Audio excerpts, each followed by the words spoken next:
I don't know, I forgot. But I will give you $22 an hour. For 4 hours. Big money, eh? For doing nothing. So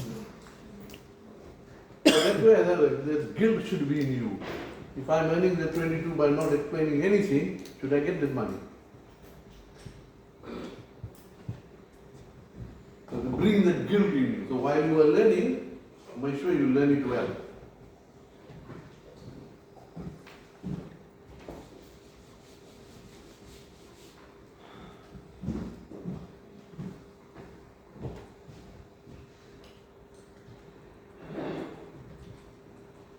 Define what is surface tension of liquid. I think I did explain it to you, right? Which is same as P external minus P internal. Remember in the lecture I gave you that formula? The change in the pressure inside and outside the bubble or the surface is equals to 2 gamma over R. Remember? So what it explains is that the surface tension of the bubble or the liquid is inversely proportional to its radius. The bigger the balloon or the bubble, the lower the surface tension.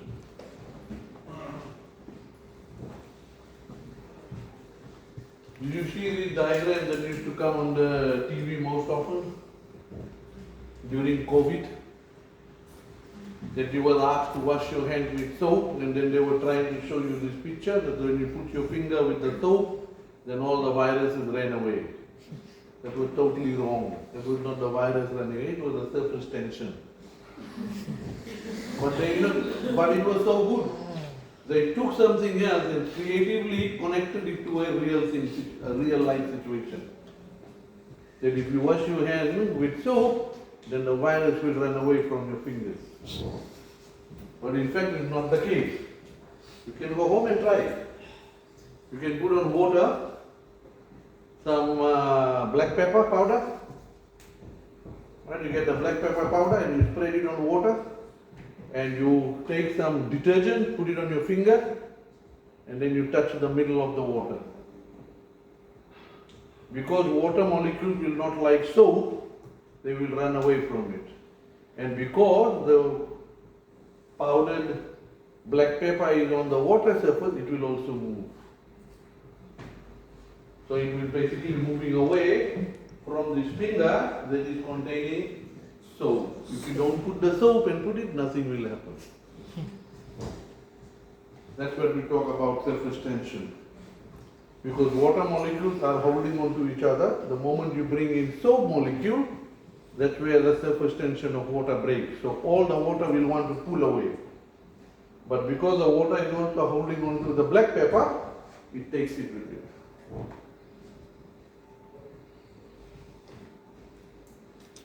Right? So it says explains the observed phenomenon. That's the surface tension of water.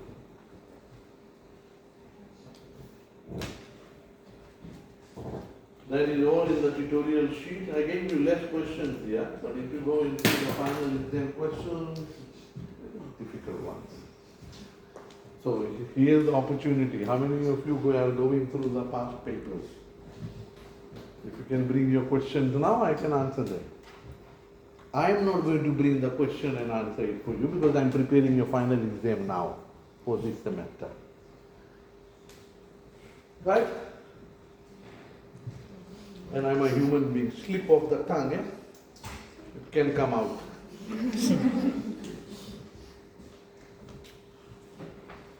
Any questions? Anything from last week? Any questions from last week which you didn't understand? The interesting point was this week's lab.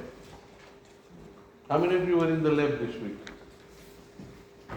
Those of you who are repeating could also pick up because it's good for you to be knowing what's happening in the lab because I can understand those marks that are cross-credited, you have forgotten what has happened. It's important because if you know what's going on, then you will be able to explain things easily. So this week's lab was based on Dalton's law. right? And what is Dalton's formula? P1 or PT is equal to, that means in a mixture of gases, the gases are behaving ideally. I told you how to make an ideal gas, remember? You increase the temperature and decrease the pressure. You also need, I did not put that in there, you also need that the two liquids should not like each other, should be immiscible. Right? Immiscible. If it is both polar, then they will attract. If both are non-polar, they will attract. So one should be polar, one should be non-polar. So they become immiscible. So in the lab, what we did, we tried to mix two liquids. One was toluene and water. You know, in the lab test once, we did all the setup. We gave them a liquid, which was ethanol and water. And we asked the student to do the experiment because he picked up that number and got that experiment. He did the whole experiment, 4 hours, and didn't get the answer. Right? So for his experimental, he got 0. If he was smart enough, he would have just written that these two solvents cannot be used for this experiment because they are miscible, hand it in, get 10 out of 10 and go. That's where I try to look at the intellect of the students. Yes? You tell them, you run after the shadow, you'll get some money, they'll start running. That's what happened now. They don't realize that before I run, is it true that I will get something from there? That is what kind of analysis you need to do. So before we start, because tomorrow, next week we will be doing, no, week after next, another experiment in which we will be using miscible liquid. So that's where we will talk about the potential energies for partial molar volume. So, can you write that equation? Pt is equal to P1 plus P2.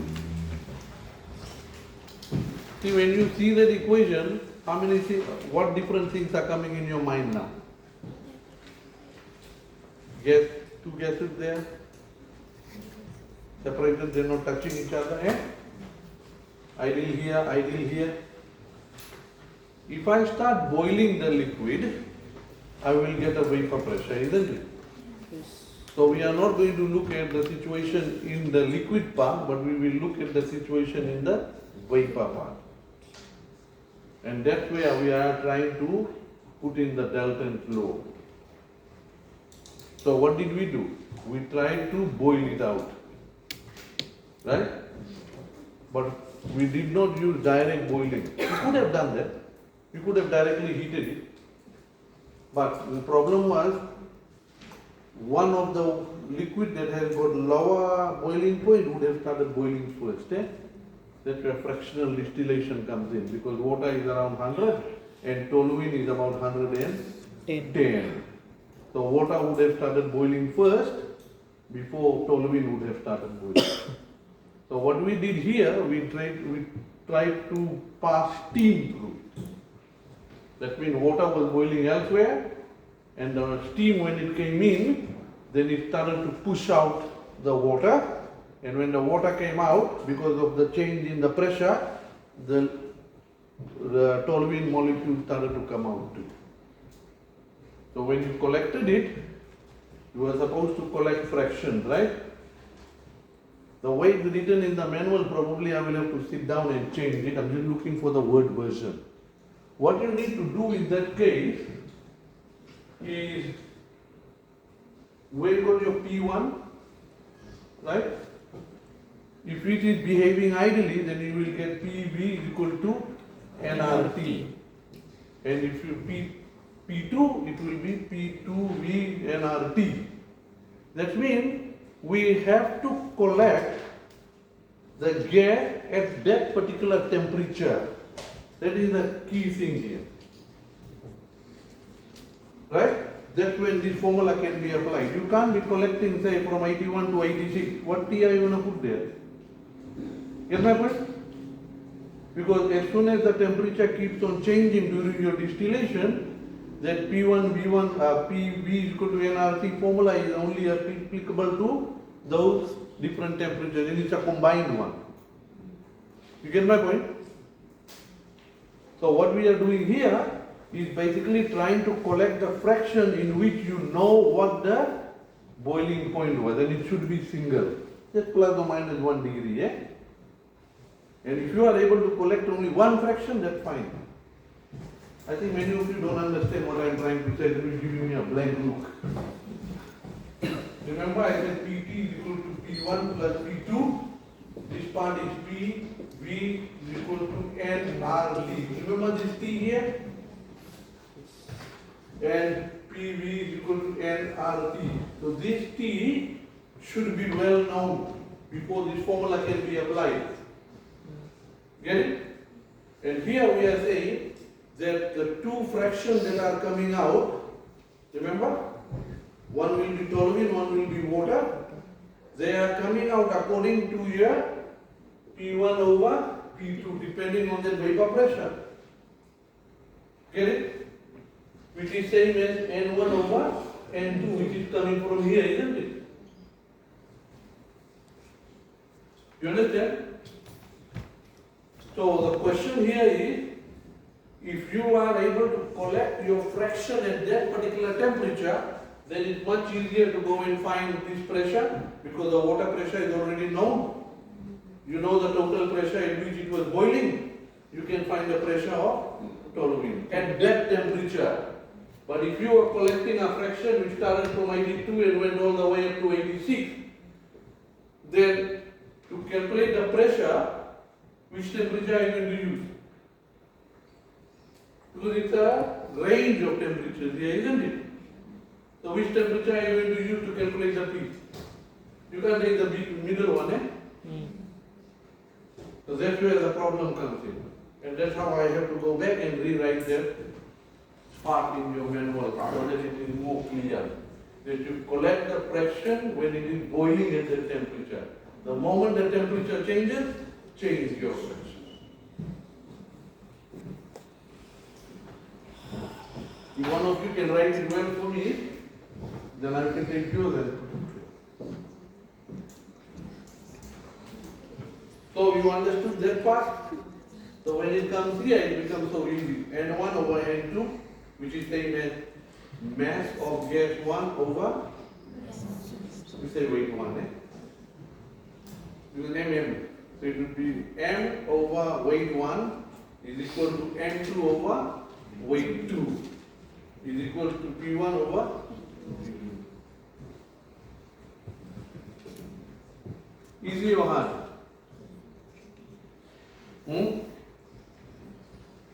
You know, if you tell yourself this is hard, it will be hard for you.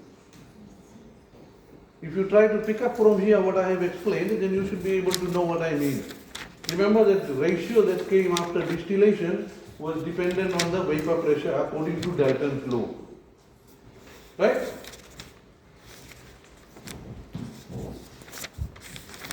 Later on, we won't be dealing with gases like this. This is the kind of concept we try to bring in when we try to mix two different materials together and try to tailor-make the properties. Like yesterday someone said to me, you know the mother-in-law's tongue, they call it the plant? It's a bad name to the plant, eh? Just because it is yellow outside, green in the middle. NASA has found out that if you keep those plants in your home, then it purifies most of your CO2 and methane that is generated during the night. They basically take in whatever they can. So mother-in-laws are not bad, eh? But my question is this, the plant was there. We all saw it. We gave us some bad name to it. But we never looked at it seriously. You get my point? Because we think it's like this, somebody else will do it for me, I'll have to study. And when we go into issues like this, it's not that about going and memorizing this formula for Dalton's law. Here I will show you how we use this concept, not proven, but we will try to come up with something so that if more data comes in, we will be able to come up with a formula. Right? If you take two materials together and you join them, you mix them together, just like those sprinklers. I don't think we have sprinklers here, no? No water sprinkler here. Eh? It's just a smoke alarm. Anyway, in the lab you will see those sprinklers are there, right? So, how do you block that small place where the water is going to sprinkle out? If you press that with plastic, it will come out, because the pressure is very high. They have used a metal, but the metal has got very low boiling melting point. How did they do that? That's where they started to blend P1, P2 in different fractions, and they try to look at its melting point. That's the part that we will do in next week's lecture, eutectic composition. So when you try to look at this, we try to understand the thermodynamics behind it, the interaction that takes place, and some new properties comes out. But the important part is where, when you do this kind of stuff in innovation, you need to know your application. And that is the most difficult part. That's where we ask our students to go out into the real world and keep observing. That's how you will be able to know where I can bring this material and apply it. If you are out of that section, you will be just a bookworm trying to answer questions that we'll check. You will never make your life interesting. You see, when scientists come over from the overseas, when they publish, they will tell you, we did this for this application. And then we find it interesting. Our problem here is we don't know the application bit. So when we make something, we don't know where to apply it. Yes or no?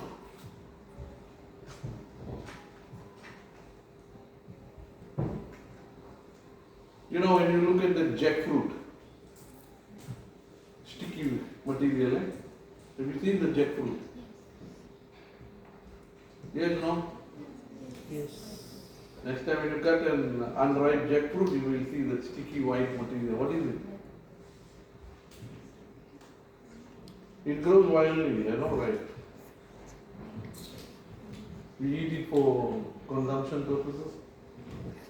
But what do we do with that sticky part? We throw it because we don't know its application. Yes or no? If you are in the medical field, then you might say, can I make this into a thread so that I can use that for stitching? It's sticky and it sticks on the skin only. You see my point? And it's a natural material, that means the body can digest it. It won't reject. Can that be woven into some kind of thread that it becomes like a stitching thread, So that when you do your operation, when you have to stitch, you don't have to use something else. Just use that. Over time, it will make the skin stick, and over time, it will dissolve. So you don't have to go back to the hospital to get your stitch cut. How are you going to make that? I don't know. That's where research comes in. So this is the kind of ideas you need to keep throwing if you know what's going around you. Understand? Many of you do not know because you are too young, and many of you are all coming from nuclear families. If you had stayed with your grandparents or older great-grandparents, they will know that as age catches up, people always have problems in the urinary tract. With the male, prostrate. Right? So most of the time you will see when people go into coma, how do they go to the loo? They can't. So what they do, they basically push one tube inside the urethra. And it is all plastic. And that plastic is made up of silicon. Silicon is not bacteria, antibacterial. So when the doctor who holds it pushes all the bacteria inside. And then you start on antibiotics. So your life expectation starts to go down from that day. If you go to the doctor have to give you some medicine to kill the bacteria. But then after 8 weeks, they'll pull out the thing, put another one in, again new fresh bacteria goes in. You get it? So can we make something that basically helps you, or that material becomes antibacterial? That means you will not allow those bacteria to grow if they come near you. Possible or not? And all the answers are in nature. All the answers are in nature. Today I saw one paper coming out of Italy. You know what is gastropods? Those who do biology. What are they? Huh?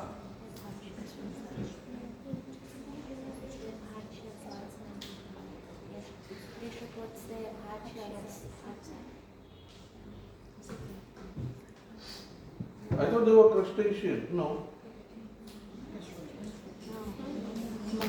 Anyway, they took some chitin. You know what is chitin? You know what is chitin? You add sodium hydroxide to it, it becomes chitin. How? The NH2 group that is on chitin, C-double-bond-O, CH3 group that is attached to the, the glucose ring.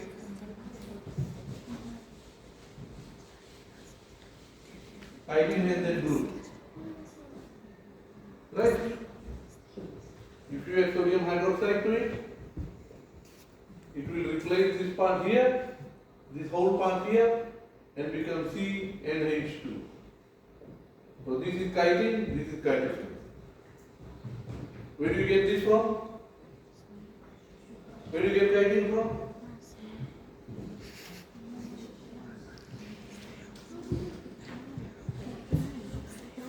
I'm asking all this because this is organic chemistry. We just finished 1 year of organic chemistry, 102, 201.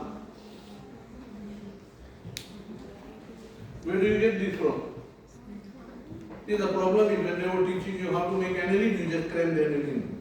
You never knew why it is coming from, where the precursors are coming from. Chitin comes from the shells of crab.